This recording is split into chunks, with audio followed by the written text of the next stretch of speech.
First of all, secrets out.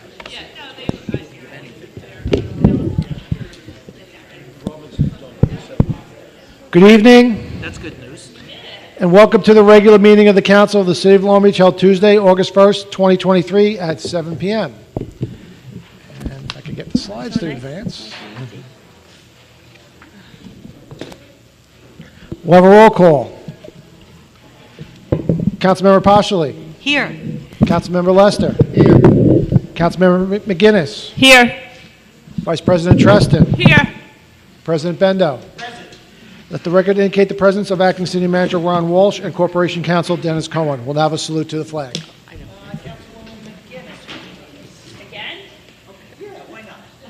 I pledge allegiance to the flag of the United States of America and to the republic for which it stands, one nation, under God, indivisible, with liberty and justice for all.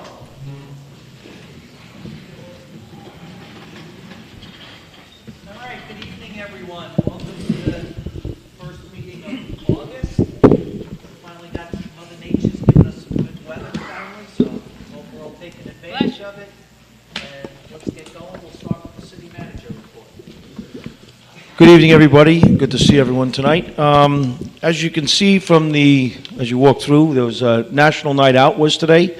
Every year on the first Tuesday of August across the United States, there's a National Night Out Against Crime. It's where the police department and the community come together and really try to build themselves into closer relationships.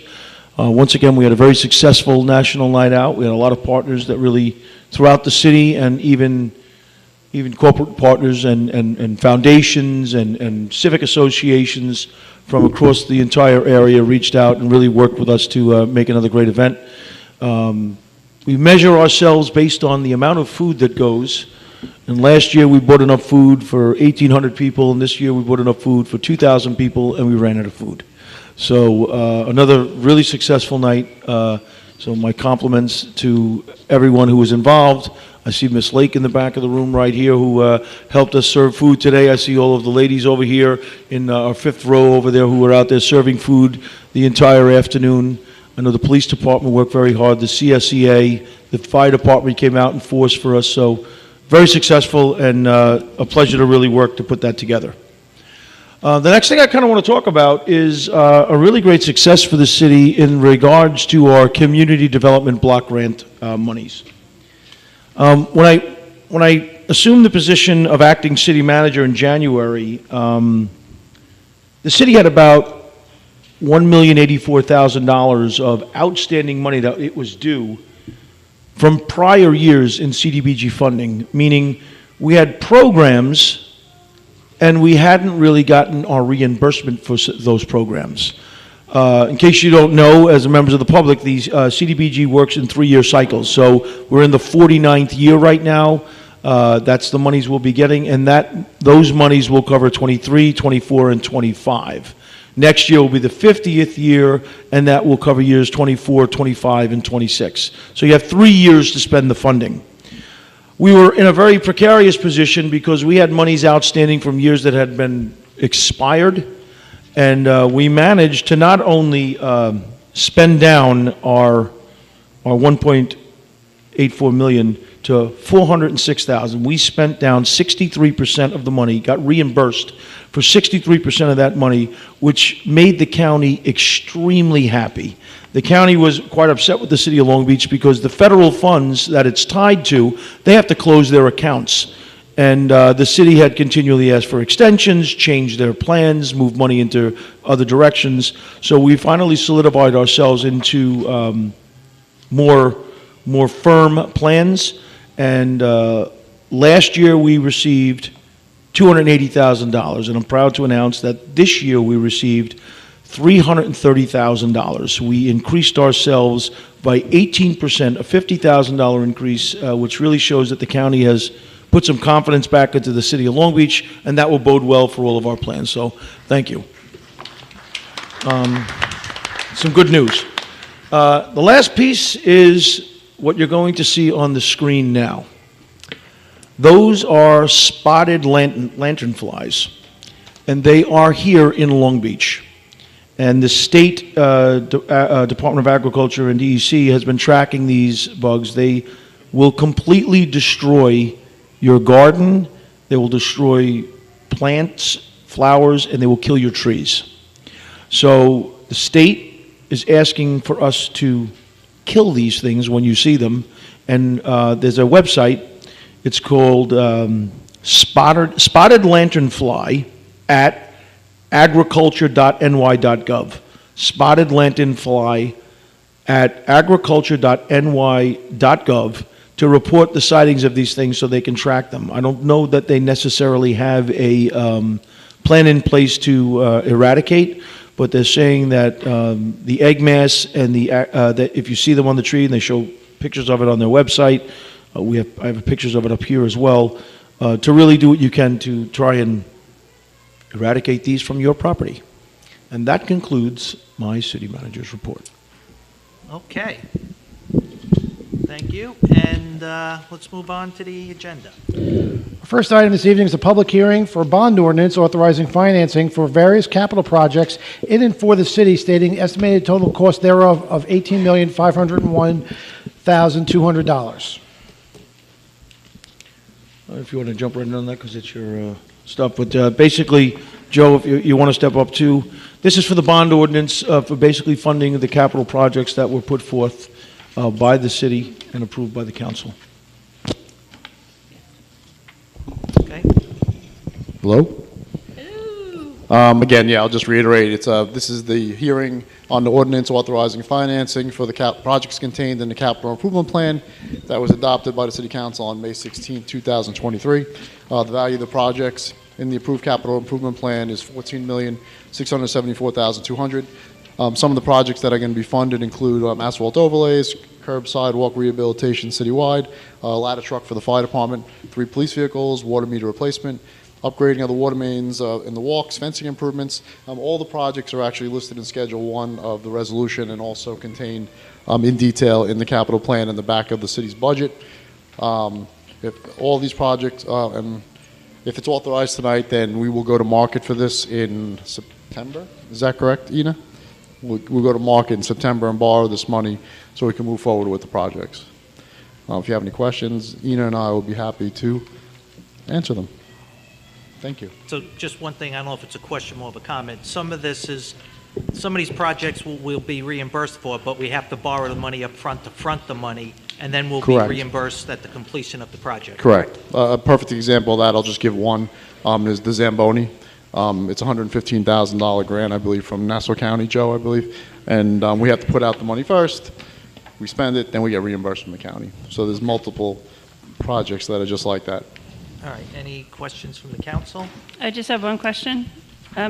Joe, you might not know this, but I distinctly recall when we approved funding for this fire department fire ladder truck that the staff would be researching into grant opportunities. So I was wondering if there was an update on that. Unfortunately, I'm not familiar with that. I don't know if who was supposed to look at that. I'm not sure. The fire department. I'm not sure, quite honestly. Is So, there anybody here from the fire department? ACM Mulch, would you be able to follow up with the fire department to see what initiatives they've looked into in terms of grant opportunities? Sure. Thank you. Thank you. Okay, with that, I'll open the public hearing. And are there any questions or comments from the public on this? All right, seeing none, we'll close the public hearing and move on to the next item. On to the regular calendar. Item 1 is a bond ordinance authorizing financing for various capital projects in and for the city, stating estimated total cost thereof of $18,501,200. A hearing has been held on this item already. Item 2 is a resolution authorizing the acting city manager to enter into an agreement for the replacement of an auxiliary power generator with the lowest responsible bidder. Okay, on April 13, 2023, my office received 6 bids for the replacement of the City Hall auxiliary power generator. The low bidder was Bel Air Electric Construction Incorporated at $352,553.36. The remaining 5 bids ranged from $480,000 to $865,000. The existing backup generator for City Hall is located on the ground floor of City Hall in the boiler room. During Hurricane Sandy, it was subject to floodwater, but miraculously survived. The generator apparently is the original, and actually did confirm that it's the original from 1958, and it's still working, which is quite amazing. They don't make them like they used to. The new unit's going to be placed atop the second floor, right above the firehouse, on the roof, above the apparatus bay. In addition, as part of this project, we're going to be erecting a catwalk around the AC unit right over the police station as well. We've had a lot of complaints from our personnel that maintain the unit that it's not really accessible. So as part of this project, we're going to be building that catwalk to make it safe to maintain it.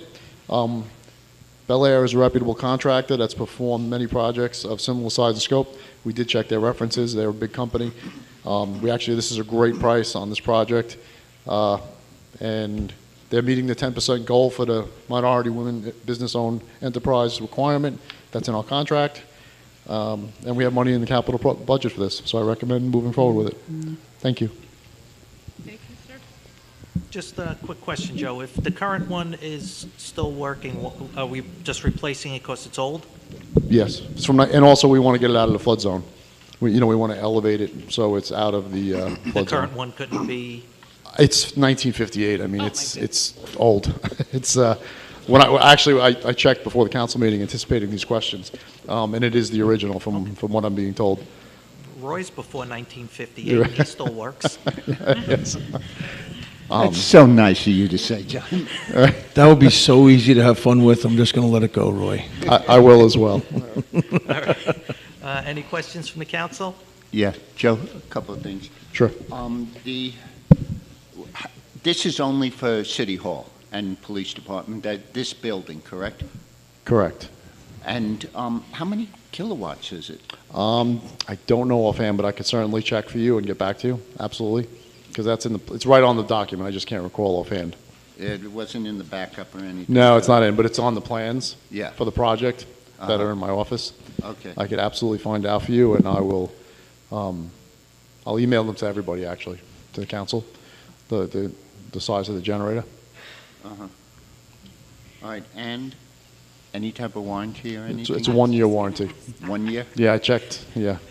300,000 and 1 Yeah. year warranty? Obviously, the life's pretty long, though. Yes, Yeah. I hope. Well, again, I don't know if they make them like they used to, but Do we have people that can repair this after that?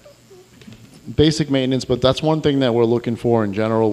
You're probably going to see in a resolution before the council moving forward to have a maintenance contract for a lot of these units, because it's a chronic problem. We have many backup generators, we have HVAC systems, and we're looking to piggyback off I think it's a Nassau County contract to have a maintenance plan for these units, when they become defective, or when they need maintenance, I should say. All right, thank you. Thank you. Okay, any other questions? All right, any questions from the public?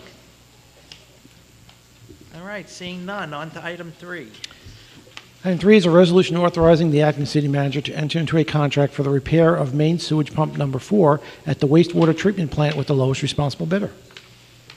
Okay, in accordance with the city's procurement requirements for public works purchases under $35,000, my office obtained 3 quotes to overhaul main pump number 4 at the wastewater treatment plant.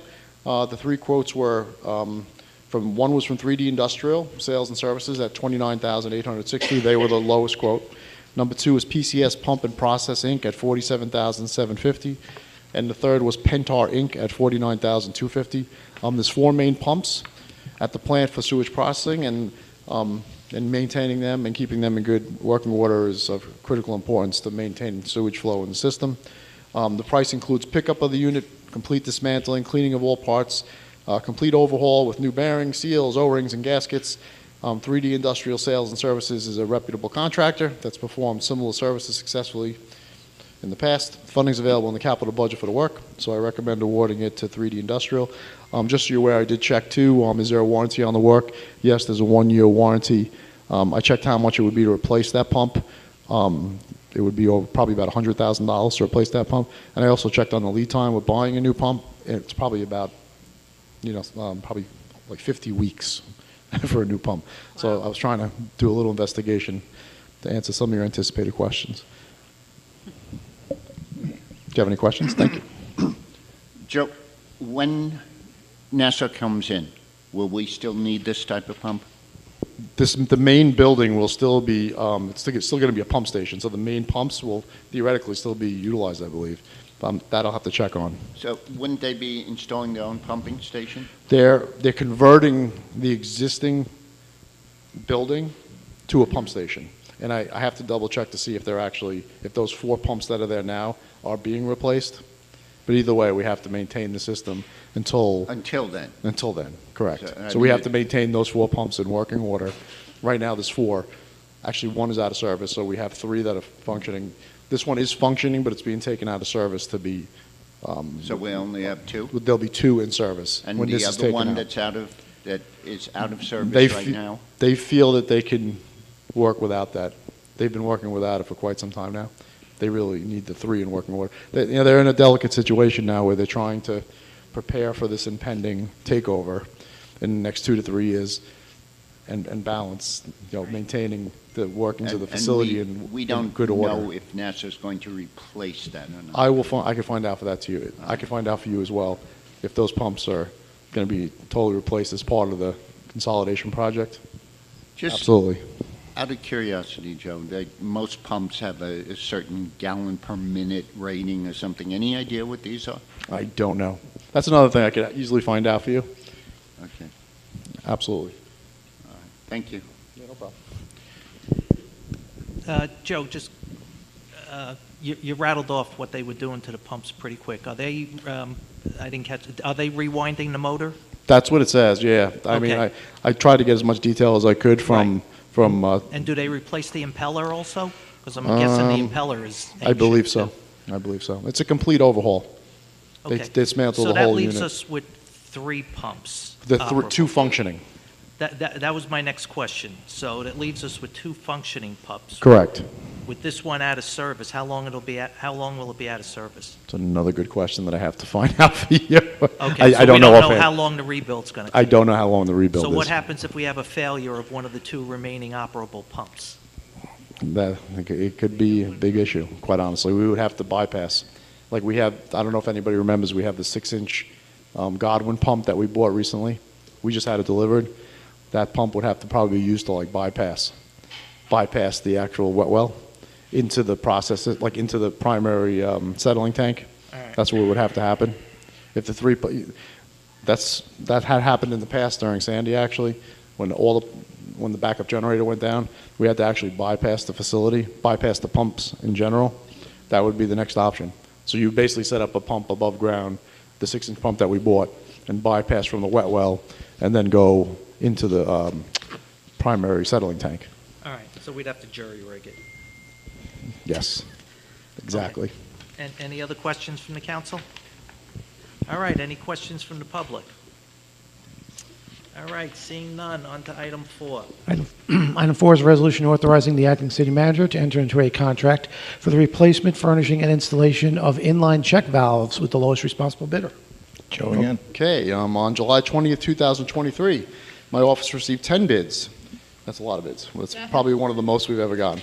For the replacement of inline check valves at existing outfall pipes, the low bidder was J. Anthony Enterprises at $166,535.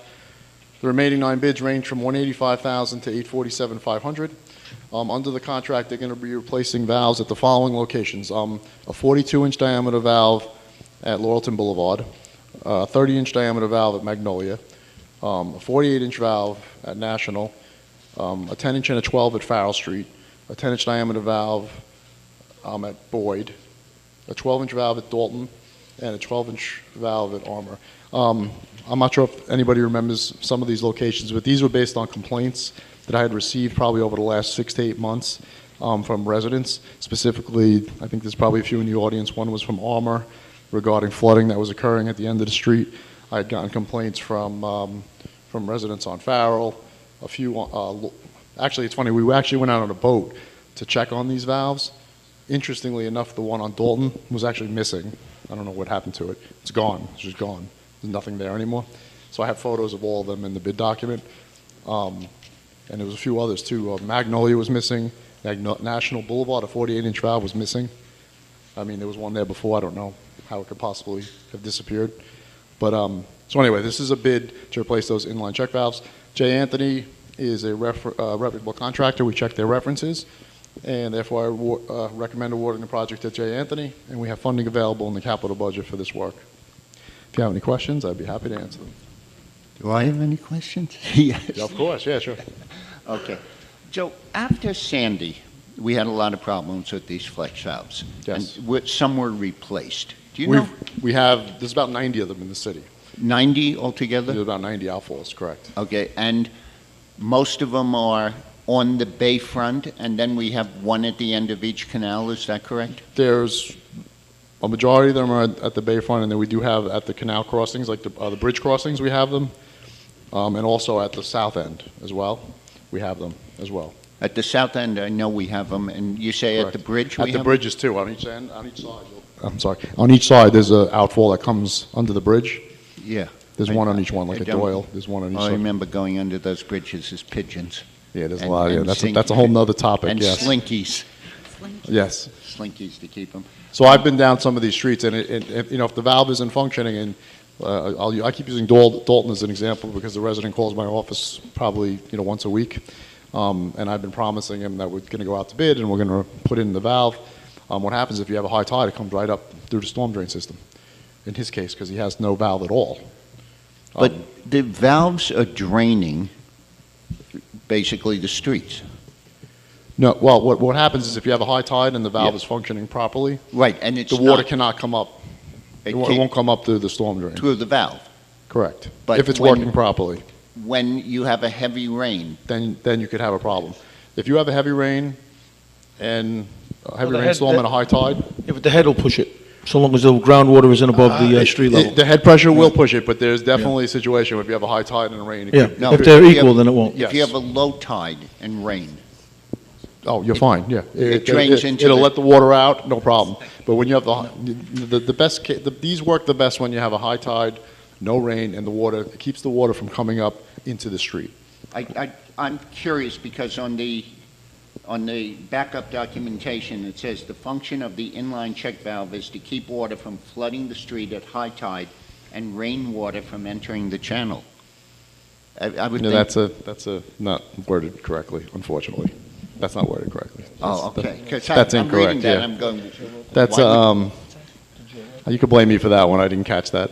Okay. That's All right. that's not correct. It doesn't prevent rain from entering the channel. If it's raining, it will go through the tideflex valve.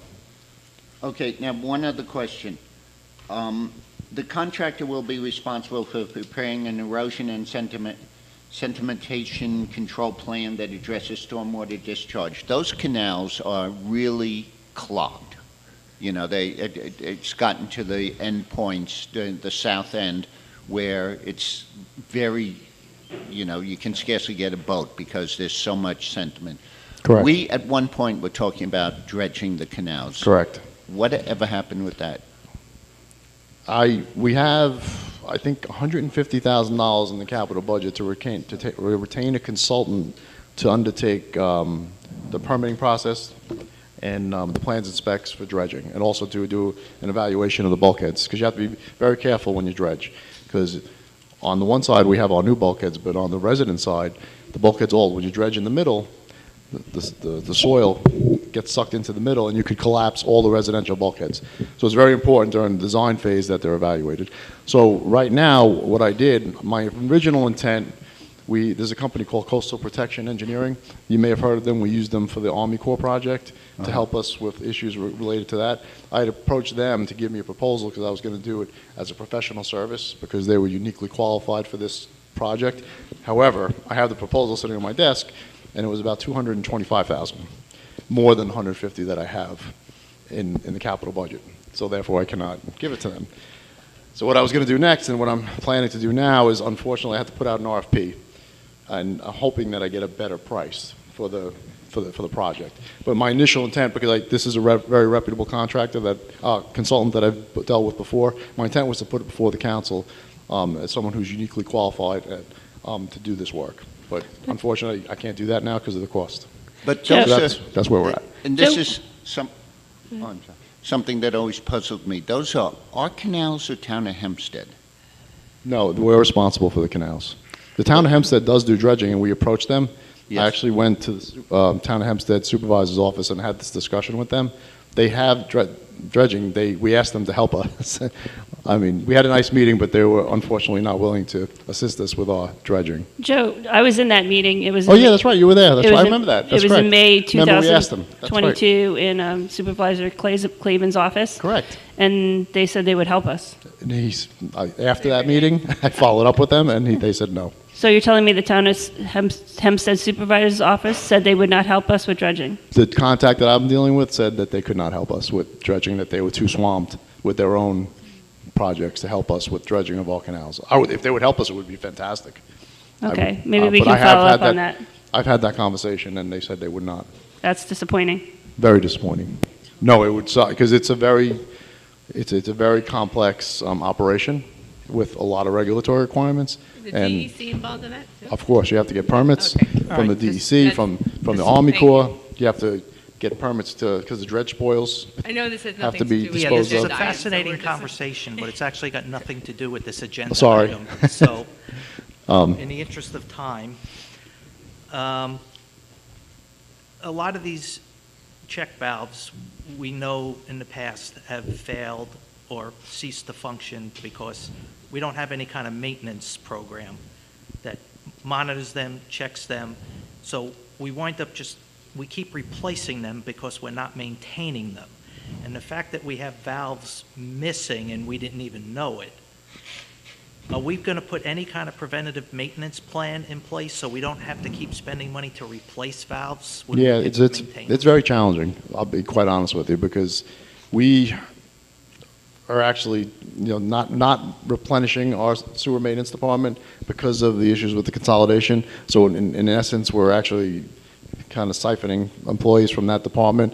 I think we should be actually potentially looking to the future to have the stormwater management department, where they're solely responsible for maintaining catch basins and the valves.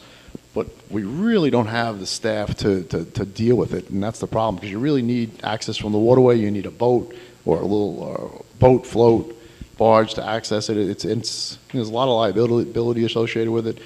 Like, I just got a call from a resident on this last heavy rainstorm we had in Pennsylvania. And I went down there, he took pictures, and I went down and met him. The Tideflix valve was actually, it has a new valve in it from the project we just finished, but the sand covered it almost to the top, so it wasn't functioning. So I explained to him that's a challenge for us. So what I was going to do under this contract that we're potentially awarding, I was going to have this company, J. Anthony, go to that location and excavate around the valve. Hopefully the valve is still intact. It's just covered, stuck in the sand, so to speak, and use that type of method to address some of these issues. But it's a challenge, and I agree, and it has been a challenge. And I don't have all the answers for it, quite honestly. But There's got to be companies out there that, it seems like because we're 'Cause not then- maintaining these things, we have to replace them. because I don't know if you recall as well, I was up here, I believe last year, we had the annual maintenance contract for the for annual maintenance contract for the bulkheading, which also had a provision in there to do to have a maintenance program but nobody bid on it at the time.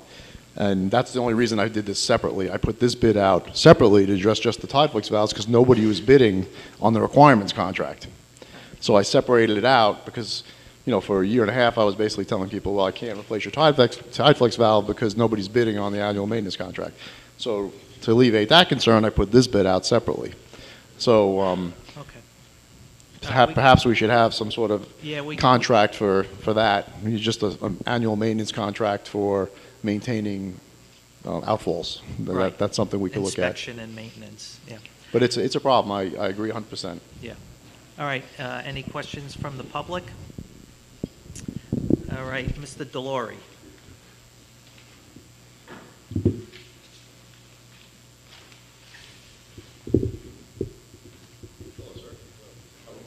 Good, thanks. David, this one? This one. Mike Delory, Long Beach. I'm speaking as a resident citizen. Had no intention to speak, but John Bender, you brought up an excellent point, because I remember this issue years ago. There's debris that stops the tidal check valves from closing and opening properly. So, in my opinion, and is sometimes you may be moving forward for what's needed, Joe, but I think it's just as important, in addition to that, somehow get a maintenance or a clean out or a municipal agreement or something in place, if possible, to have a full service tidal check valve operation running. And John, I'm just commenting because I remember this and we were frustrated into this whole concept here. So there's a solution, part A. Part B is the maintenance part of it. Thank you. No, I agree with Mike's comments. Ms. Lake?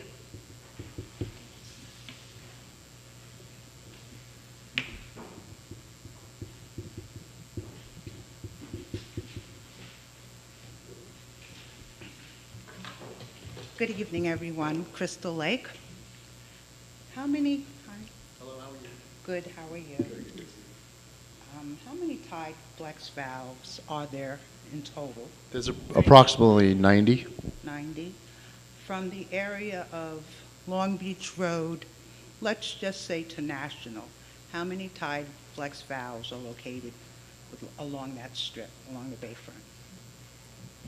I don't have an exact number, but I'm going to estimate like 5 to 10. Really? I didn't Yeah. think there was that many. Yeah, there's one at Riverside, there's one at Long Beach Road, there's one at National, there's one in the Magnolia Boulevard parking lot. Okay. There's a couple. When you That's go what I when you thought. go There was only on a couple. when you look from from a boat, Mhm. they're all very obvious. Okay, because I thought a long time ago there were two, and that was from this side of Long Beach Road, or the bridge, over to, I believe it was National. So I believe there were two. However, if you counted the other ones, then. I'm going. 4 or I'm 5. going to Magnolia. That's why. Yeah, Okay. so there's If you actually not limit it that to many. if you limit it to Reverend J.J. Evans Boulevard, you're probably correct. It's probably Yeah. 2, right? So saying that, it's a pretty large area just to have 2 Tide Flex valves within that location. And the maintenance has always been a problem. The one that was placed on Riverside Boulevard, is it still there? It's still there and no longer functioning, and will be dismantled as part of the North Shore project. Okay, And it's going to address all the flooding on Riverside Boulevard, because we're going to be building the pump station, a whole new system. It's going to be very similar to what we just built on Tennessee, okay. and it really is impressive when you see it I function. want to see it. Thank you for the information. So I just wanted everyone to be aware of that point, that Tide Flex valve, I don't recall how much money that was actually spent, but there were weeds and everything growing above it. So, thank you. Thank you. All right, any other questions or comments from the public? Seeing none, on to item 5. Item 5 is a resolution authorizing transfer of funds for the 2023-24 fiscal year. So this item has to do with the transfer of funds so that we can cover an expense in our property insurance for the city. This is the difference between what we anticipated and the actual cost of the insurance for our buildings. Any questions from the council? Nope. Seeing none, any from the public? All right, on to item 6. Item 6 is also a resolution authorizing transfer of funds for the 23-24 fiscal year. So this is an interesting item in that the budget was passed, and these 3 cost of living allowance salaries were somehow not included in the budget but originally planned for. So this is to actually move the dollars over from contingency to the lines for the 3 salary lines. They equate to a 2% cost of living allowance for 3 employees of the city. Any questions from the council? All right, any from the public?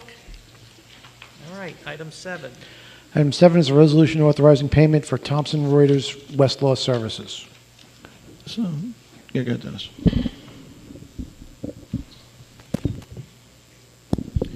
So this resolution increases the amount of money that we're paying for our Westlaw account as we have a new attorney in the office and we need to purchase a new license. Okay. Any questions from the council? Any from the public? Okay, on to item 8. Item 8 is a resolution authorizing the issuance of a negative declaration and the adoption of a comprehensive plan for the City of Long Beach pursuant to requirements of the New York State Environmental Quality Review Act. So this item has been up numerous times in the past. We've had our public hearing, and this is actually to authorize the revised version of the plan, which includes input from the city, input, city council, input from the residents of the city, and if there's any questions, you will have the plan. All right, any questions from the council? Any from the public? Ms. Lake?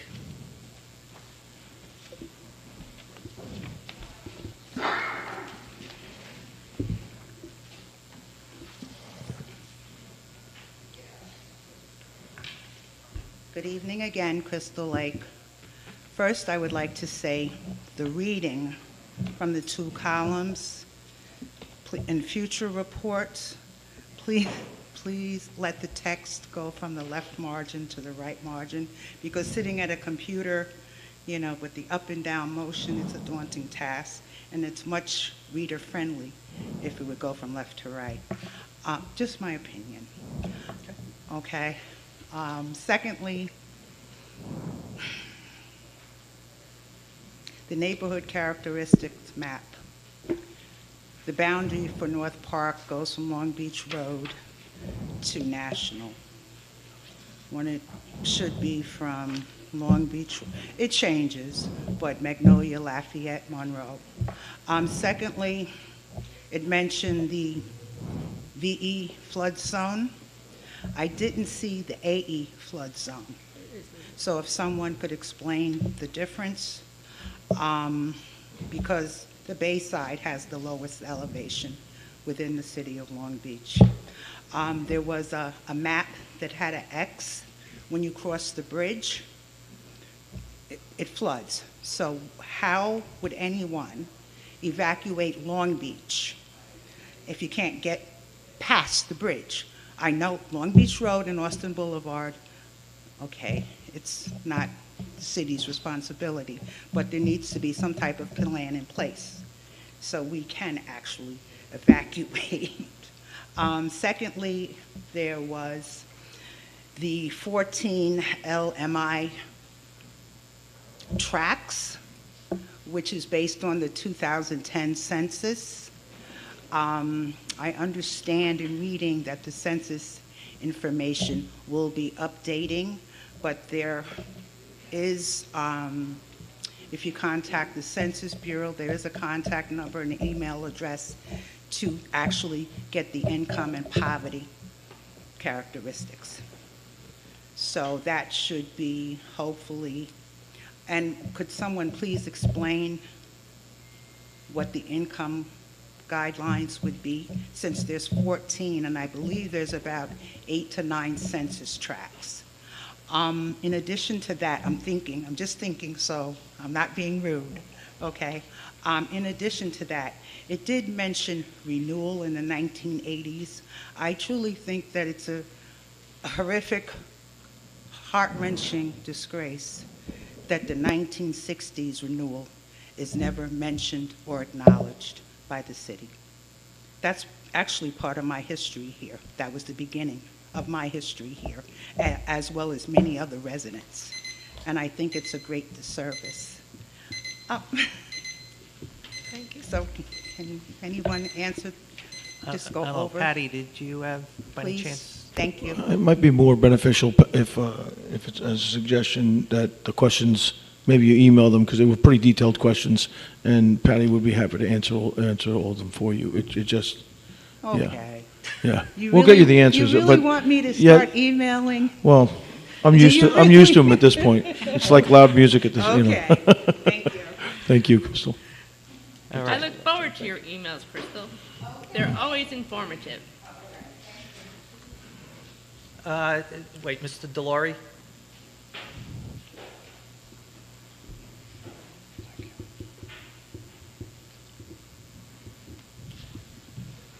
Mike Delore, Long Beach. I'm just here to say very sincere thankfulness to everybody who worked on getting to this point. It's been 16 years.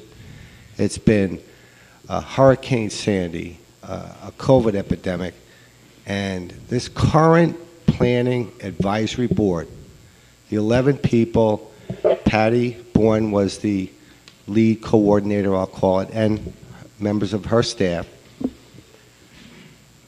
These people worked through the pandemic, and these are volunteers, by the way.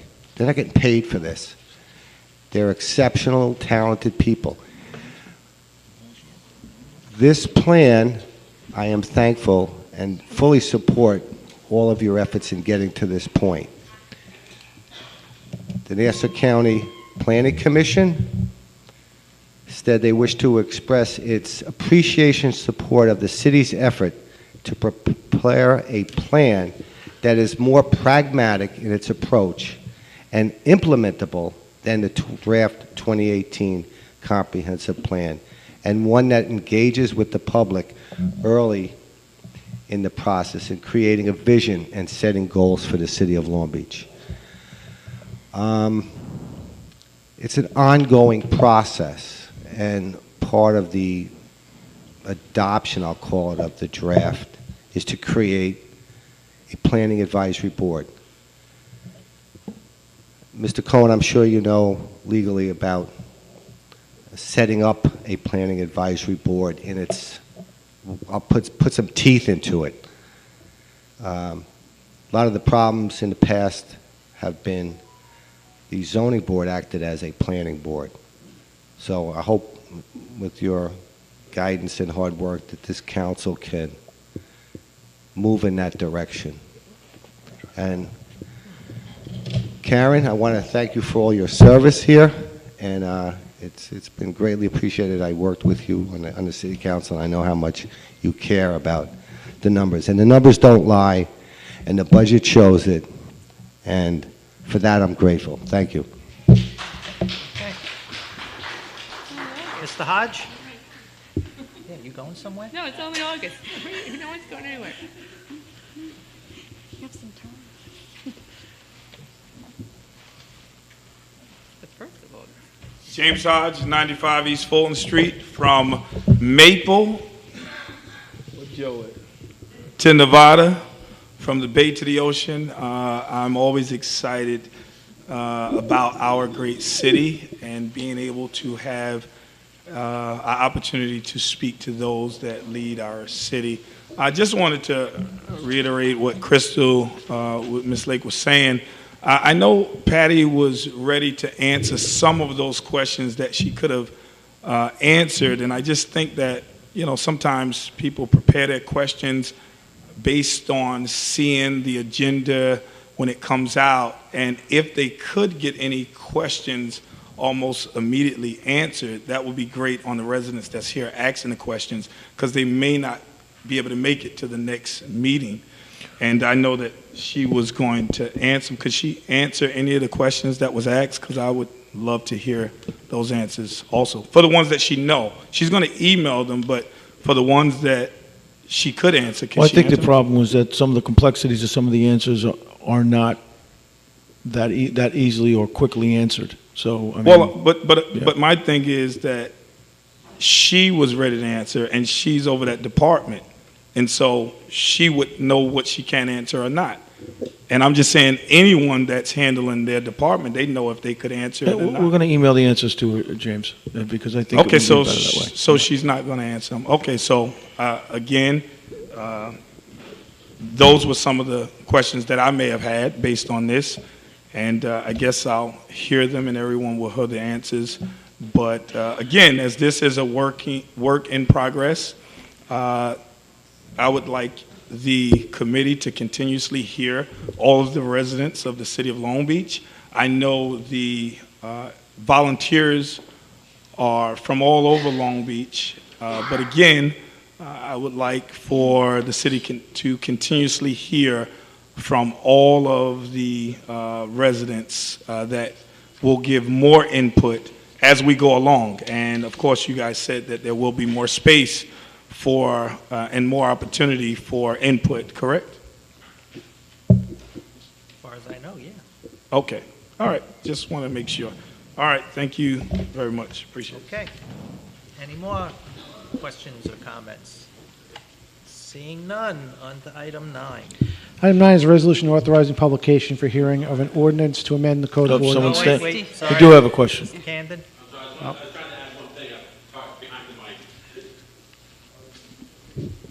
Steve, Long Beach, New York. Steve Camden, Long Beach, New York. Had somebody asked me a question today. I didn't know the answer to it, so I figured I'd find out if we can get the quick answer. On the action plan Appendix A in the comprehensive plan, it has the responsible departments and parties for taking the actions that we might do or might not do. I know it's all to be decided as for what actions are actually taken. These are just suggestions. But on page 135 in the roll down, or Appendix A, that has responsibilities, has a bunch of initials for who's responsible. I'm just wondering if I read them off real quick, if you can just say the departments that refers to. Steve, I'm sorry, can you Does just, that make sense? can you just give us the page again? The page, if you 135. roll down, it's 135. It's Appendix A1, if it's going by the, that system. I agree with what Crystal Lake said. It's hard to go without page numbers. So when you're on the computer, it actually says page 1 through whatever. So when you're on the computer, it says 135. Does that make sense, what I'm saying? Yeah. So in Appendix A, it says, again, these abbreviations, I believe you guys will know right off the top of your heads. I just couldn't do it real quickly to the person that was asking me the question. The initials are, sorry, I had it right here. Well, I had it in order.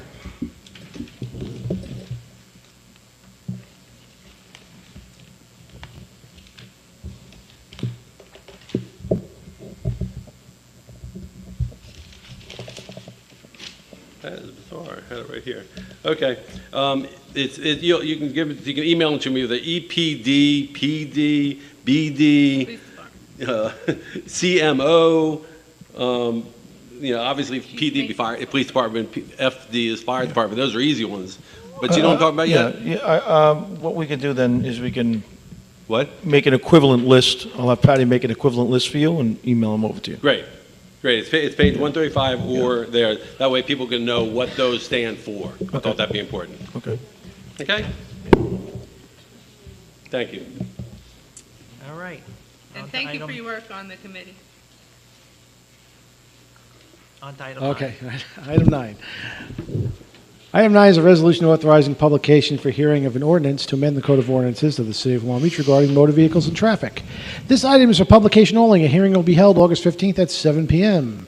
Item 10 is approval of minutes of prior meeting July 18th, 2023. Do I have a motion to approve? So moved. Second. Number 9 was for publication only. Second. Second. Voting, Councilmember Postoli. Yes. Councilmember Lester. Yes. Councilmember McGinnis. Yes. Vice President Treston. Yes. President Bendo. Yes. Okay, on to the voting. Item 1 is a bond ordinance authorizing financing for various capital projects in and for the city, stating the estimated total cost thereof is $18,501,200. Introduce and move the adoption of this item. I will. Second. I will. Voting, Councilmember Postoli. Yes. Councilmember Lester. Yes. Councilmember McGinnis. Yes. Vice President Treston. Thank you, Joe. Yes. President Bendo. Yes. Item 2 is a resolution authorizing the acting city manager to enter into an agreement for the replacement of an auxiliary power generator with the lowest responsible bidder. Introduce and move the adoption of this item. I will. Second. I will. Voting, Councilmember Postoli. Yes. Councilmember Lester. Yes. Councilmember McGinnis. Yes. Vice President Treston. Yes. President Bendo. Yes. Item 3 is a resolution authorizing the acting city manager to enter into a contract for the repair of main sewage pump number 4 at the wastewater treatment plant with the lowest responsible bidder. Introduce and move the adoption of this item. I will. Second. I will. Voting, Councilmember Postoli. Yes. Councilmember Lester. Yes. Councilmember McGinnis. Yes. Vice President Treston. Yes. President Bendo. Yes. Item 4 is a resolution authorizing the acting city manager to enter into a contract for the replacement, furnishing, and installation of inline check valves with the lowest responsible bidder. Would you just move the adoption of this item? I will. Second? I will. Voting, Councilmember Postoli. Yes. Councilmember Lester. Yes. Councilmember McGinnis. Yes. Vice President Treston. Yes. President Bendo. Yes. Item 5 is a resolution authorizing transfer of funds for the 23-24 fiscal year. Would you just move the adoption of this item? I will. Second? I will. Voting, Councilmember Postoli. Yes. Councilmember Lester. Yes. Councilmember McGinnis. Yes. Vice President Treston. Yes.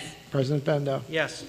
Item 6 is a resolution authorizing transfer of funds for the 2023-24 fiscal year. Would you just move the adoption of this item? I will. Second? I will. Voting, Councilmember Postoli. Yes. Councilmember Lester. Yes. Councilmember McGinnis. Yes. Vice President Treston. Yes. President Bendo. Yes. Item 7 is a resolution authorizing payment for Thomson Reuters Westlaw Services. Would you just move the adoption of this item? I will. Sorry. Either or. Who wants first? I will. Okay. Second? Sure. Okay. Voting, Councilmember Postoli. Yes. Councilmember Lester. Yes. Councilmember McGinnis. Yes. Vice President Treston. Yes. President Bendo. Yes. Item 8 is a resolution authorizing the issuance of a negative declaration and the adoption of a comprehensive plan for the City of Long Beach pursuant to requirements of the New York State Environmental Quality Review Act. Would you just move the adoption of this item? I will. Second? I will. Voting, Councilmember Postoli. I just want to send a big thank you to the Planning Advisory Board and to Patty Bourne.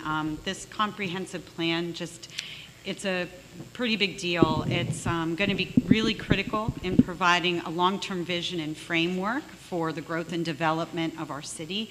It's going to help identify the city's needs, set priorities, guide decision-making regarding land use, infrastructure, transportation, housing, and environmental sustainability. As I said, it's a big deal, so I thank you for that, and yes. Councilmember Lester. Yes. Councilmember McGinnis. I want to thank the Planning Advisory Board for their volunteer work over the past 3+ years. I know there was a lot of heartache and hours that went into it. I also want to thank Patty Bourne and her staff for putting together this plan, and John McNally as well for shepherding this plan through. It was a yeoman's job. I also want to point out that a comprehensive plan, as it says in the plan itself, it designs a blueprint for the use of city government, land use boards, volunteer groups, committees, residents, and business owners to implement the recommendations that promote appropriate growth and development. So what happens now is that, as it says in the plan itself, nevertheless, even if zoning revisions are not proposed or implemented, once a comprehensive plan is formally adopted, applications for any development submitted to the city's reviewing boards must be considered in the context and goals and objectives of this adopted comprehensive plan. And with that, I vote yes. Thank you. Vice President Treston. Thank you to everyone. Yes. President Bendo. Yeah, I just want to reiterate, while this is just a simple vote, this was a lot of work over a long period of time by a lot of our fellow residents, the staff. So we owe them our gratitude for all the work they put in to make this happen. So I vote yes. Item 9 is a resolution authorizing publication for hearing of an ordinance to amend the Code of Ordinances of the City of Long Beach regarding motor vehicles and traffic. Would you just move the adoption of this item? I will. Second? I will. Voting, Councilmember Postoli. Yes. Councilmember Lester. Yes. Councilmember McGinnis. Yes. Vice President Treston. Yes. President Bendo. Yes. City Manager's monthly personnel report has been filed by the City Clerk. Who will make a motion to close the meeting? I will. Second? I will. Voting, Councilmember Postoli. Yes. Councilmember Lester. Yes. Councilmember McGinnis. Yes. Vice President Treston. You want to vote too? Yes. President Bendo. Yes.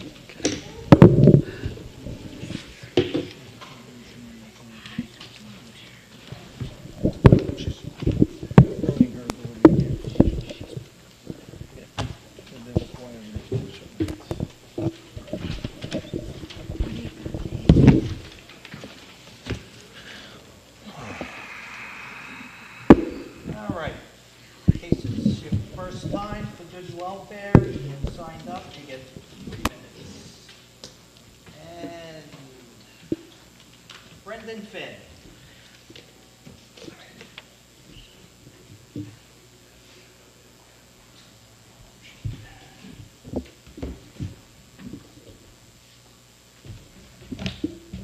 Good evening, everybody.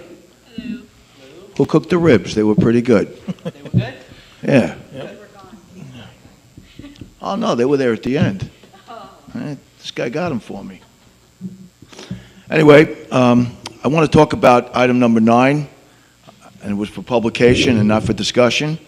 And this looks like we're going back to a month ago when you pulled an agenda, something like this, from the agenda, which was an administrative adjudication board that you were proposed, that was going to be proposed, and then you said, well, it's not an issue because it's not on the agenda. Now, you know, besides the fact that the creation of these neutral hearing office and neutral hearing officers it's going to cost money. It's going to be a new office that has to be funded, and we know, as you point out each meeting, that we have budgetary issues. Everybody's very much aware of them. We still have judges, right? The last time we discussed this, I think one of you said that we didn't need to discuss it because it was pulled from the agenda. But now it appears to be back on the agenda. So we're going to have neutral hearing officers hired by the city, and they're working attorneys. So obviously we're going to have to pay them a pretty decent salary for a working attorney to want to work here and do that. How are we going to pay for this? Why are we doing it when we have judges already who do this job? Brendan, we asked the same question, and Dennis explained that right now, well, I'll let you explain it because it was a good explanation. Yeah, so what this does is it sets up a... Because you're going to be the fall guy. So what this does is it sets up a post-boot and tow hearing process. Right. So, you know, I did some research on this. I don't believe that the city court has jurisdiction over this issue. You know, I think in order to set up a post-deprivation hearing, you know, it has to go through a neutral hearing officer program. You know, we talked about it earlier, and my research indicates that the city court would not have jurisdiction. You know, generally speaking, the Uniform City Court Act is what provides what jurisdiction the city court has. And how do you get to court? You file an action, we file summonses, and the court hears those. That's not what's happening here. Here, there's a boot and tow program where if there's an illegally parked vehicle, you know, that's abandoned or something, and the city chose to tow it, there's no action before the court. And we can't create something that gives the court jurisdiction. That's the state's role to decide on the city court's jurisdiction. So how do you set up a hearing process? You do it internally, where we would do an RFQ to get qualifications from other attorneys who would be willing to hear these types of cases. But they're going to get paid. They will get paid, yeah. Yeah, Brendan, Right. just so you know, we have asked the corporate counsel to look into it. My belief is that since it is, the booting is pursuant to an ordinance, that the city judges would have jurisdiction over it, but he knows this stuff a lot. If you come to me for bankruptcy, I'll run circles. I mean, I don't want to pretend to be an attorney because I'm not, but, you know, I lived in New York City. I mean, I worked in New York City, and I It's saw different. the mess that they made with booting and towing and all that stuff. Yeah, but New York City has an administrative Oh, I know. procedure. But I understand that. Which we don't have. Right. And And you we know don't what? need. I'm not saying we do. Right. I didn't think you would. But right now, he's right, we're not issuing a ticket. So, it is something that That's the question I want to ask, though, Roy. It is pursuant to an original summons issued by a police officer or an agent of the city, it's either a VTL violation or a parking violation, so that initiates the problem. So the ticket gets heard in city court. Right. But there's no procedure for that ticket to be heard immediately. So what we're doing is we're setting up a process where, because when you boot or tow a car, you want to provide an immediate mechanism for someone to recover their vehicle. Right. And again, the city court isn't set up for that. It's not a quick moving adjudication. So we're here. We're setting up a pretty quick process where they can come, if they so choose, and challenge the boot and tow, the individual boot and tow, and we would set up a hearing process for them. Dennis, to be honest, aren't we mandated to set up some sort of process so that they can get the cars back quicker? I mean, that's an open question. What we're doing is we're setting up the process. Right. Whether it's Also- mandated is a different question. We're setting up a process, but we already have judges, and I understand what you're saying, that you think that you're pretty certain that they're not equipped or they're not mandated to handle this issue. Permitted. But why? Permitted. Permitted. Yeah, it would be. By The the Constitution? position is that the city court does not have jurisdiction. City court's jurisdiction is set forth in the Uniform City Court Act. Right, for the VTLs and the summonses that are issued. So the booting is not, they don't have jurisdiction over that. Because it's before the ticket. So before you get to It's hear after the ticket. No. Before the ticket is, the summons, that is the accusatory instrument, if you will, in our terms as police Absolutely, officers. right, sure. That starts the action. This is not about that process. It's about a separate process of taking the vehicle. Yeah, So this right. actually protects the public should they want to challenge whether or not their vehicle was taken lawfully. But you're taking the vehicle based on the summonses that were issued against the car or against the vehicle. So that is initiated by a police officer or a special officer, right? So that goes back to our court, back to the judges, right? Those are answerable by the judges. So anything That type of court process. when we yes. seize the car, when you boot the car, you're doing it based on the summonses that were issued. So they would be answerable to the judges. And I think that we're creating like a redundancy here that we don't need, and it's probably going to cost us a lot more money. And one more thing I want to say is that if we start booting a lot of cars, maybe we'll make some more money off it, but we're just going to get a reputation as a place people don't want to go to. And we're going to get a reputation amongst the residents. When you see the special cops rolling down the malls looking for expired registrations, expired inspections, things like that, who wants to see them? This is the kind of thing that we don't want the police to be doing. We want them to give summonses when they see issues. We want them to do their job. But do we really want to create this whole new redundancy as far as I'm concerned? I know my time's up. Thank you. Brendan, I just want to tell you something. If somebody gets their car towed and they have no summonses, they have done nothing wrong. Then why would the car be towed? Mistake, okay? A mistake. Let's say it's a mistake. Because that's all this procedure does is allow them to challenge it not right away. Yeah, Even right. still, it still Yeah. takes a while. I know. Listen, I've had my car towed in New York City. I had a police car towed in New York City. It took me a Wow. week to get it out. Wow. Yeah. So No, nobody's... I think it's creating a redundancy. I think we're going around the judges. I think it's a bad move.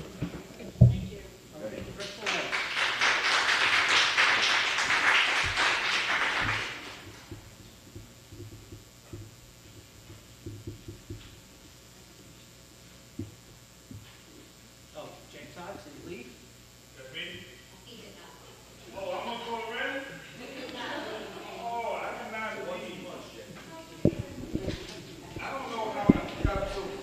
You usually get the cleanup spot. I know, thanks. James Hodge, 95 East Fulton Street here. Oh, I apologize.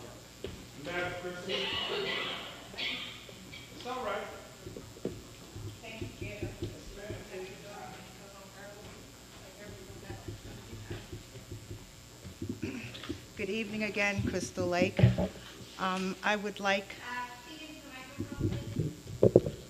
Good evening, Crystal Lake. Is that better? Okay. I would like an update on the North Shore Critical Infrastructure Project. I don't see the update page, updating, so it makes it difficult, and I won't have to come here and ask every 2 or 3 months if there was just something, on the city site giving an update to the community.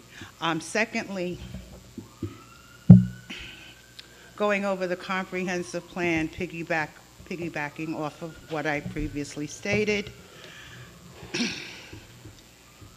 to move the city forward in the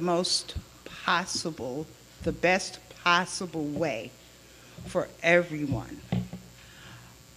The part of the cost burden, severe cost burden in many cases across the board, whether it's home ownership or renter occupied, it's problematic basically everywhere you go now.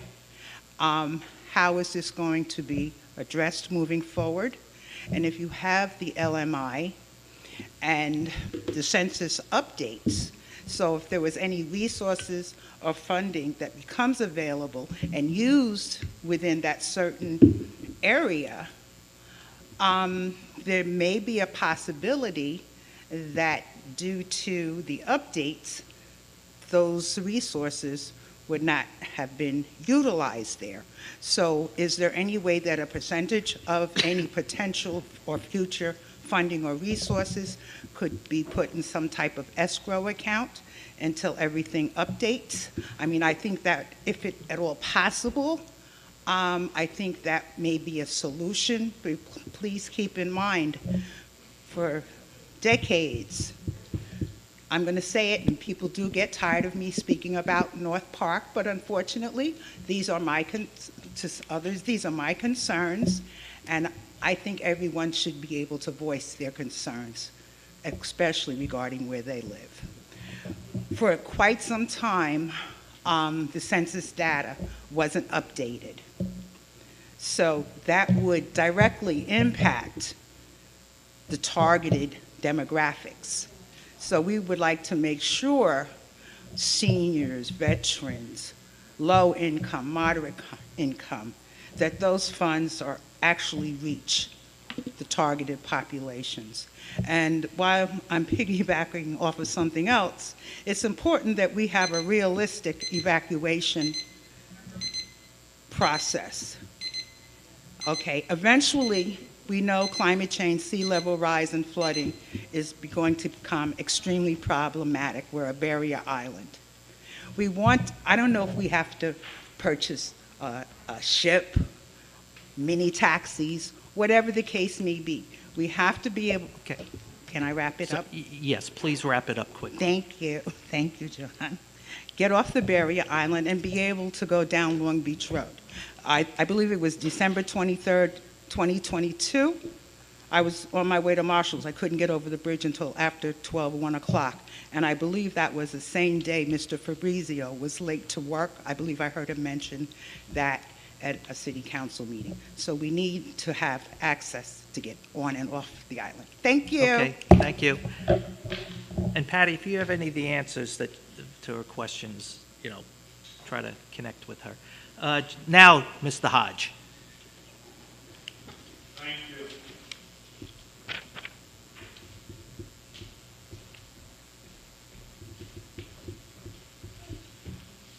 James Hodge, 95 East Fulton Street. Just wanted to take the opportunity to just say that everyone in City Council, everyone in any position, you have a dash, just like we have a dash in life when you start and when you end. And no matter what it is, do the best that you can to the very last day that you have in your dash in life, in a position, in a job. Do the best that you can with all you can as you seek guidance from God to do right on behalf of people. I'll say, again, I think there's probably 8 staff members here from the city of Long Beach, and we thank all of the staff that do a job on behalf of the residents here in the city of Long Beach. The agenda comes out on Friday, I believe it is. It's several days. Residents are preparing questions and they're writing down, and they would love information. I just encourage this city that if you have staff members answering some questions, if they can't answer it, it's just very simple for them to say, I have to get back to you on that. But if they can answer it the day that that question is asked, which is on a city council meeting, it's best to allow them to speak and say if they have to get back to the person or not. Residents come here because it's not like we're having listening meetings all over the city, but residents come here to give what they have come up with. And so if they come here based on what's already written, it should have been, expected to a certain extent what questions may come. So again, I encourage the city at every council meeting that you have these great staff members that are really ready to give, great answers back to the residents. Allow them to answer, because I believe that they should be able to answer for themselves. And I say that to the city council. I say that to the city manager. Again, I'm going back to Crystal's question and any resident question. If they can answer it, let them answer it, because again, people are watching and people are here and they would like those answers. So again, thank you, and continue. Just remember, all of us have a dash. Let us do the best that we can throughout our whole dash in life and in whatever position that we have. I'll continue to pray for you, continue to pray for me. This is our great city, and I do love all of you. Thank you. Oh, also, in my last second, we have the one that started National Night Out in Long Beach. Marlene, stand up, Marlene. Marlene left? Oh, Marlene. So Marlene is in the back, but she started National Night Out. We did it with, the police department many years ago in North Park Neighborhood Association, and she started many other programs. She's ducking. She's a little shy, but thank you. Okay. Christina Kramer. Okay. Tim Kramer.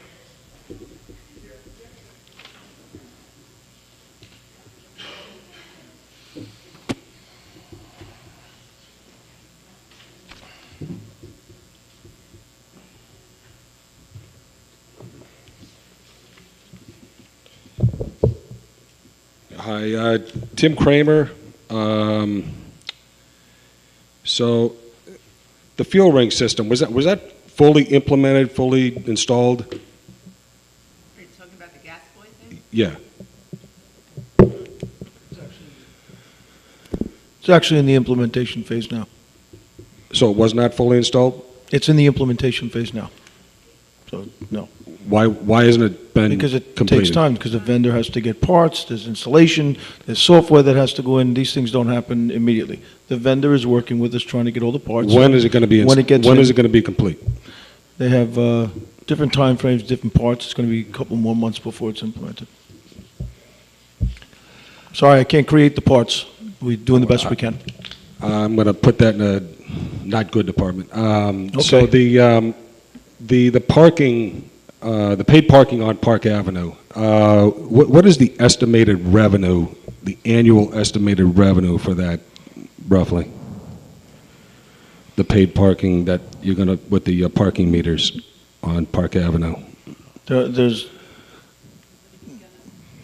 nothing in front of the council right now for that, so I thought you were putting in a paid parking. it's under consideration, but it's not in yet. I don't have the statistics in front of me for it. Do you have for- any, like a guess as to what the estimated I would revenue is? hesitate to guess on it, to be honest with you. I don't want to be misquoted. Okay, do you have a guess as to what the percentage breakdown of that revenue is, residents to non-residents?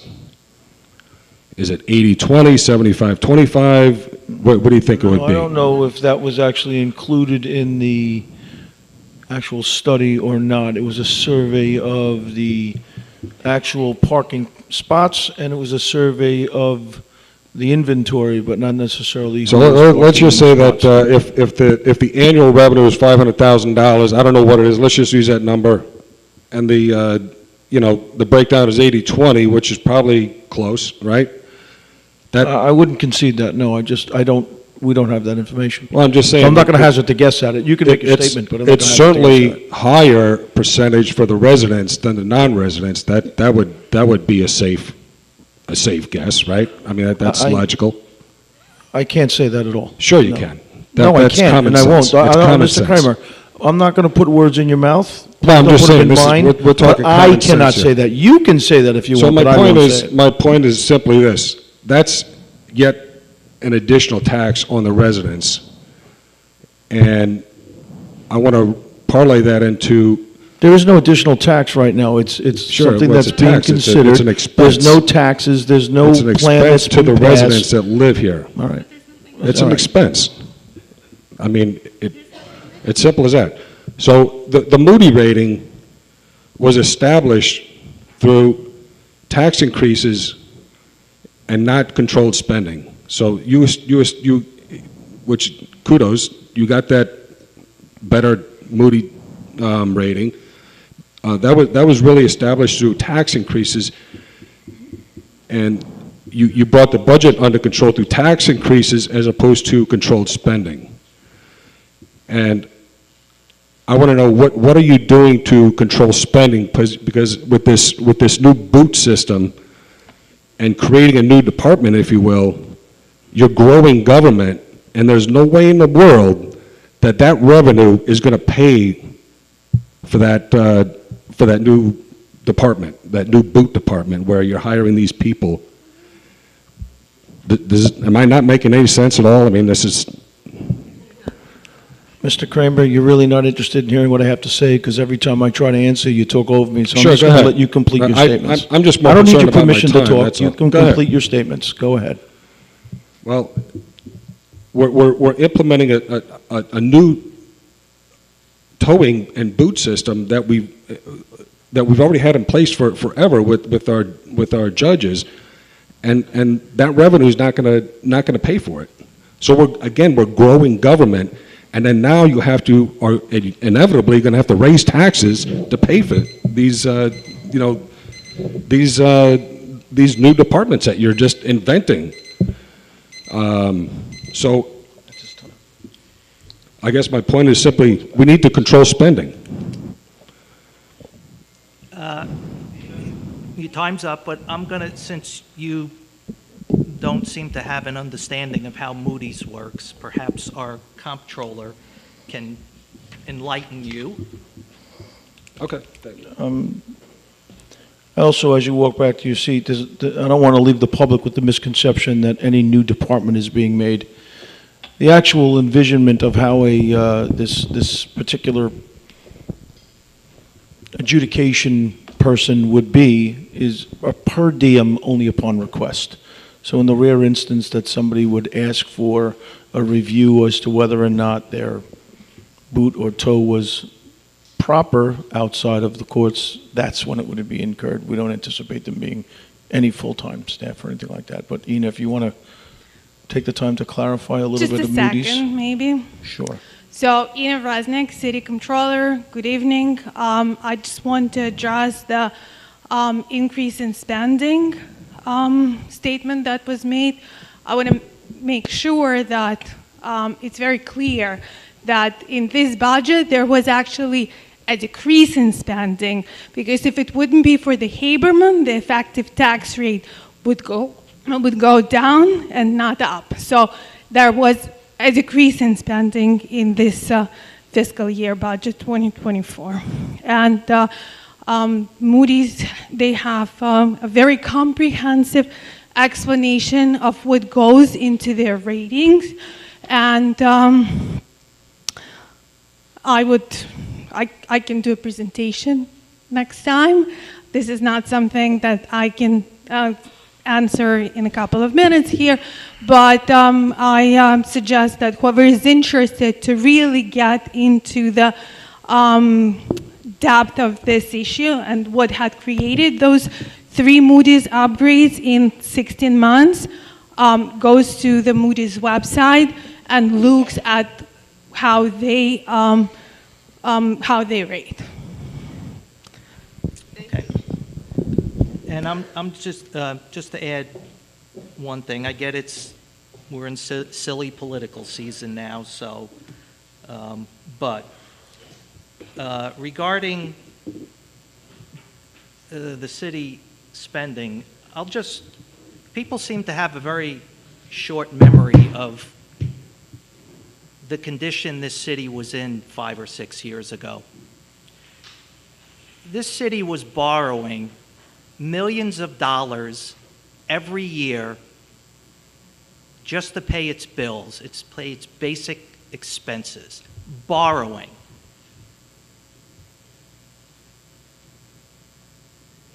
The city was broke. It had no money in the bank. This place was a financial disaster. 5 years later, we have money in the bank. We are no longer the most fiscally distressed municipality in the state. We have a spending committee that has to approve every purchase to make sure we're properly spending money and it's a purchase that is needed. So there are all kinds of control. When I got on this council, the city's budgets were a work of fiction at best. So to come up here and try to imply that somehow things are gotten worse, either you weren't living here 5 or 6 years ago, or you weren't paying attention, because this city is in far, far better financial condition than it was when we took over. And Moody's has proved it with 3 financial upgrades in less than 2 years, which is unheard of anywhere else. So you're entitled to your opinion, of course, but the facts state otherwise. So Ed Radburn. The facts are also in the budget presentation from May. So if you want to see how we were able to actually decrease expenses, I would look at that document. That's online. Hi. First of all, thank you for your service. And particularly, thank you for your letter of opposition to the proposed Equinor wind farm. Particularly the letter of May 11th and the recent letter of July 17th. I agree with every statement you said in the letter. They have not been upfront. In fact, it warrants the question, why did they decide to bring the power offshore into the most populated area of Long Island? And their intent is not to bring the power to Long Beach or Island Park. Their intent is that they want to build the wind farm. This is a smokescreen that they send to us. They have no intention of bringing the power through this community. What they do intend is that they will turn around, because of the opposition that's gaining momentum on a daily basis. They will turn around and they will say, we've listened, we've heard your comments, so we're going to run the line 500 miles. They've already proposed running a line 146 miles, so 500 miles is not a stretch of the imagination. They want the wind farms. The people on this barrier island do not want wind farms. These wind farms are the size of the Empire State Building. The sunsets as we enjoy on our barrier island will be a thing of the past. This will affect property values. I love the comment that 5 years ago, yeah, the city was borrowing money just to pay its bills. The city is now financially viable. What happens when the property values diminish? It's just, people will leave, revenue will be decreased, and we'll be back in the same situation we were 5 years ago. So it's got a serious impact. It's a serious impact for everybody on this island. And the fact that none of the electricity will come here, it will go upstate. Your last letter to Hochul explains the opposition, but it only explains the opposition as regards to the power coming ashore. There's no opposition to the windmills. 14 miles off our coast, off our pristine beaches. You think people are going to come to Long Beach to go swimming and looking at these things? It's not going to happen. Businesses will suffer, revenue will suffer, taxes will suffer. So I urge the members of the council, right, to send another letter to Hochul opposing the wind farm. Thank you. Thank you.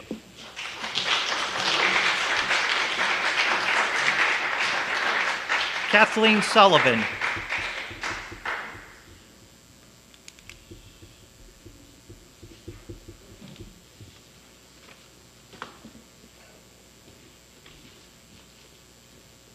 Good evening, and like I told you, you were going to see a lot of me, and I would like to also thank Ed Radburn for coming. I'm going to start off with another thank you, at least for sending a half-baked letter to Governor Hochul. It really was a backhanded double-talk retort and reply. When you say that you are for the overall renewables, without research, you in the end leave a door open to our fragile city. So the first question, are you against the sonar testing currently going on? And do you actually believe that it is potentially killing marine life? As a whole, do you guys actually, have you seen research by Bonnie Brady on what's happening to our commercial fishermen out in Montauk and what's happening with, I'm just out of curiosity, have you done your own research? Yes, I've done the research. I don't believe that it's the type of problem for the marine life. Mm-hmm. You saw 100 whales just wash up. 55 in Scotland. No, it was 100 according to the news media. It was according 55. to what They had to I didn't count them. euthanize 15. I just read the news media. It was Okay, 15. and it was 100, and nothing to do with the windmills. So no, at this point, I don't believe it. You know, it's. Listen, I'm always open to learning something new, but no, I don't think that's the issue. I am concerned about cables. I said that from day one. That was my concern. Right. I thank you, and I thank you for that. But I'm going to also express what Ed Radburn said is also the potential of non-research, the increase of whales dying. Okay, so near the Royal Liverpool Golf Club is only about 200 miles, which is about 5 hours. Those whales, 55 of them, were seen before they washed up in a pool, and they had to euthanize 15. That's just a statement. So since I joined this grassroots coalition, which was only on May 31st, because I had no knowledge on this initiative for all of the residents, are you planning as elected officials to explain what you know on the issues now that you know and trying to inform them? Because I just went out there for a cigarette afterwards, and I got 6 August 1st. After talking to them for about 15, 20 minutes, they signed. Would you, as I have a petition right here, would you all sign against the project and the initiative? To Would be you personally honest, I sign? have never even seen the petition. I have looked for the petition online, but for some reason, I can't find it. Well, I have the physical one here. Would you all sign? How would we know? We Well, haven't we seen have a it. Are disclaimer. you kidding me? As a compliance officer, there is a disclaimer of what you're signing. You can read it, I'll leave a blank one for you. I'd love to read that petition. Okay. I've never seen it. Okay, well, And we've I been on the can't believe boards. a petition that thousands of people have signed. Well- The city council has never seen. Okay, well, I will personally hand you each one. You can just leave it up here. I will. Thank you. And so, as I joined, like I said, when knowledge, because I knew about the one in Block Island, because I also have interest in Block Island, that turbine mess was 5, and only 1 is operable. 4 is normally not operable. 1 just blew up like 3 years ago when I had my sorority reunion. But anyway, that's another story. So as I joined Cincy Pops, we have gotten approximately 7,500 signatures. I want to know where you are today to possibly assist our coalition group with fighting Equinor and this whole tragedy. We have been very clear on our position about Equinor. We are not a fan of Equinor. I don't know what more we have to do to convince you of that. On We that have written note- to the governor. We have written to the legislatures. We are not fans of Equinor. Thank you, Roy.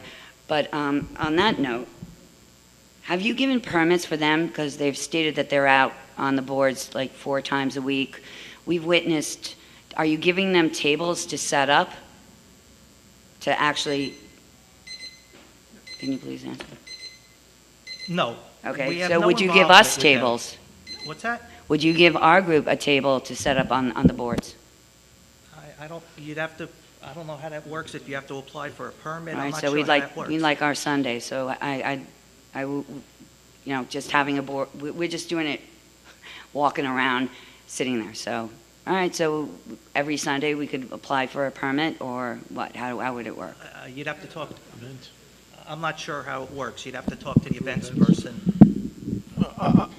I don't know of them having a table, and if they have a table, they don't have permission to put a table up.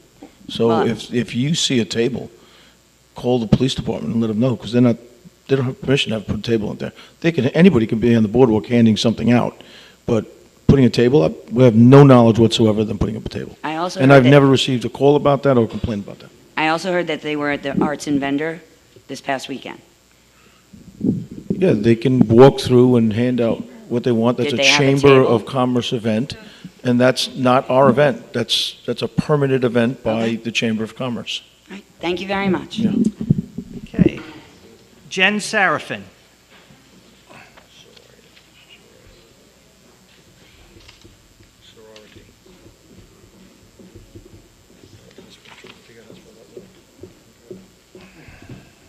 Hello, how is everybody? Okay, so I'm obviously still on the Equinor thing. I'm sure you all know that we have gained counsel, and so we are proceeding as going to be represented. And I want to know what your plans are coming up to oppose the Equinor on the coming up Article 7 proceedings. I don't know if your council can answer me on that, or if they can't. I'm looking at him. Yeah. So we have a meeting scheduled for later this week to speak with outside counsel to kind of plan what we're going to do going forward on the Article 7.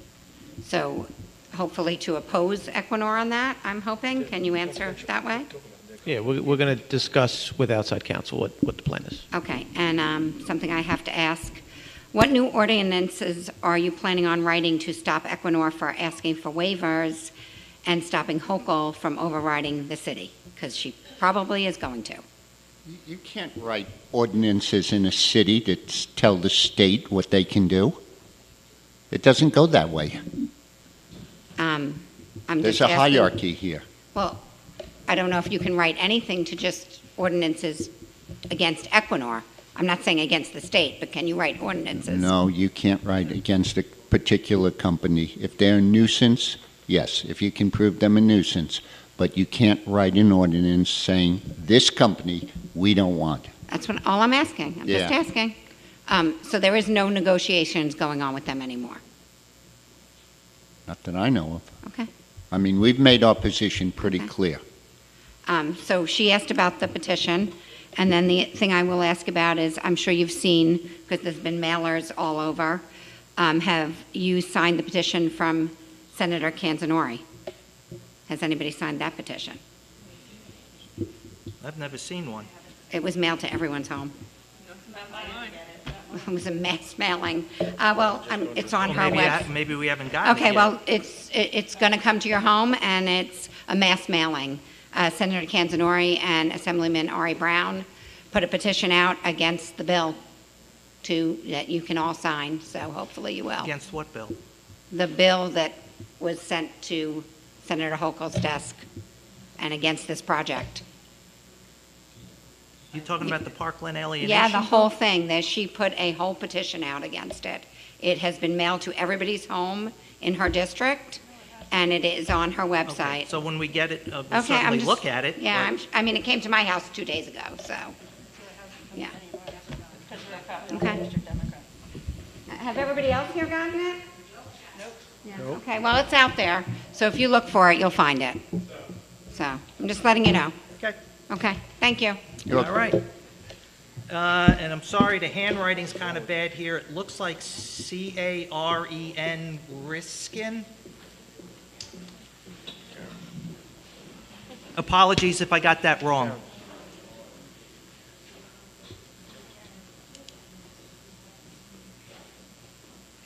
Hi, good evening. I'm Karen Riskin, and my questions are going back to something I started a couple of weeks ago.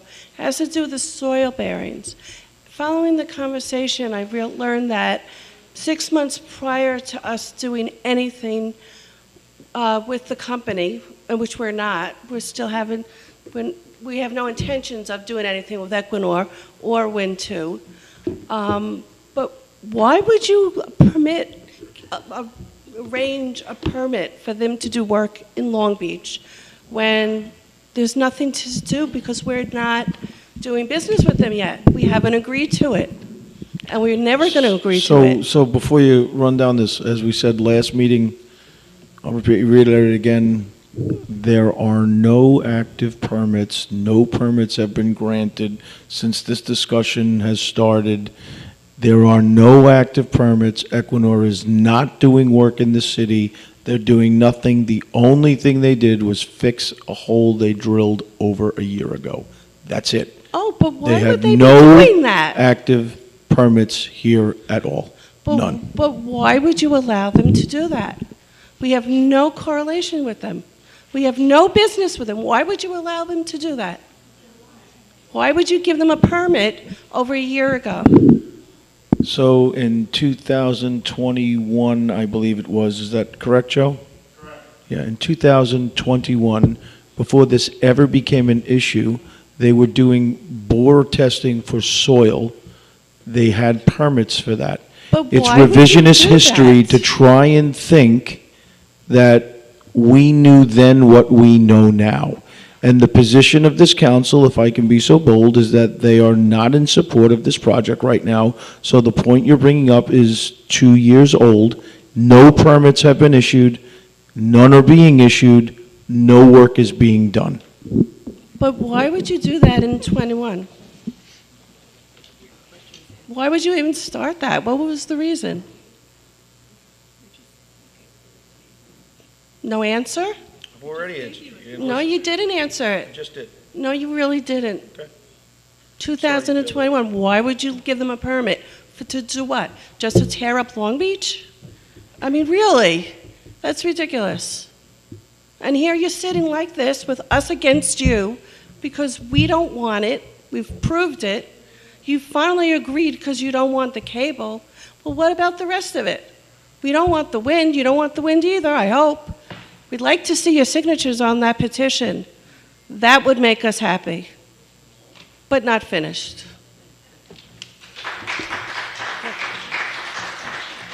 And that was it. Thank you, everyone, for coming, and get home safely.